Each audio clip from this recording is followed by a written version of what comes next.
So, the Safari Rally was definitely interesting. From, well, was it stage 2 or stage 3 where Danny Sordo ended up having the zebras running across him, to all of the drama that happened throughout the pack, to Toyota getting a second 1, 2, 3, 4 in a row at the Safari, the third time they've done it, and I think it's 30 years since the first time they did it in 1993, albeit that was a time where the other works teams didn't show up. It was full of everything, wasn't it? But let's start off with that podium. 6.7 seconds is all that separated Ogier and Rovanpera, the last two winners of the Safari Rally. And they're both on their A game, aren't they? This is the thing, Ogier still hasn't really dropped off, at least in terms of visibility. Of course, he had the issue at that where he made the mistake and went off in Sardinia. He was a bit off the pace and was it a puncher in Croatia? But he won the Monte, he won Mexico, and he's won the Safari. He's competed in 5 rounds this season, and he's won 3 of them.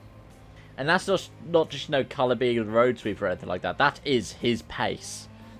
We're probably not going to see him now until the Acropolis. I'd be surprised if we saw him at Chile. So it could easily be that it's a Central Europe rally when we see Seb Ogier again. But he is still 4th in the standings, having missed 2 rounds. That tells you how good that Toyota is, but it tells you how much of a legend Sebastian Ogier is. I just wish we had something like that in F1, you know?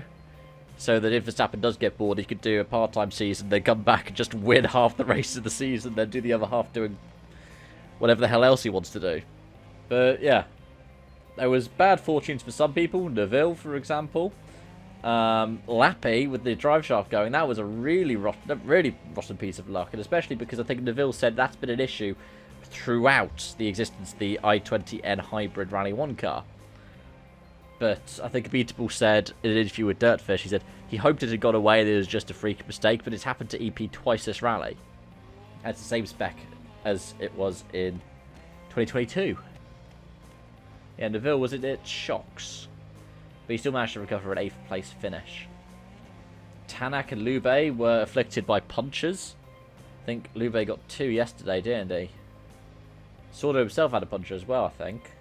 So it was basically the people who were unaffected, even though Ogier ended up having the windscreen smashed on the power stage by a flying rock in like the last couple of kilometres.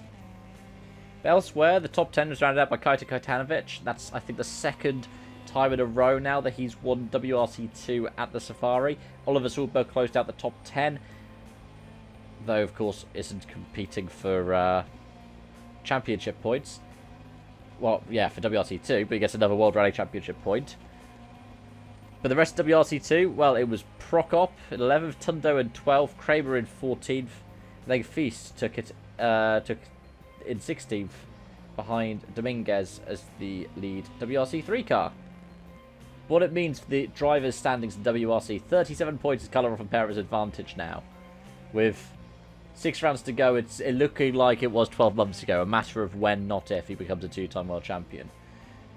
Evans is 4 points behind Deville, and then another further point back, you've got Ogier and Tanak.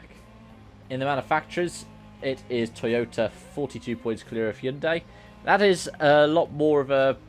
That's something that's a lot more kind of assailable. That's something they can reel in a bit more, but... yeah, it just seems like rotten luck. WRC2, Rossell still holds on to the lead. 13 points from Oliver Solberg. 15 points from Gus Greensmith. But, yeah, overall, I enjoyed watching the Safari, and it was good for me to be able to follow this, because there have been some bits I haven't been able to follow so much recently. But yeah, let me know your thoughts in the comment section down below. Thank you so much for watching, and I hope to see you again soon. Bye-bye for now.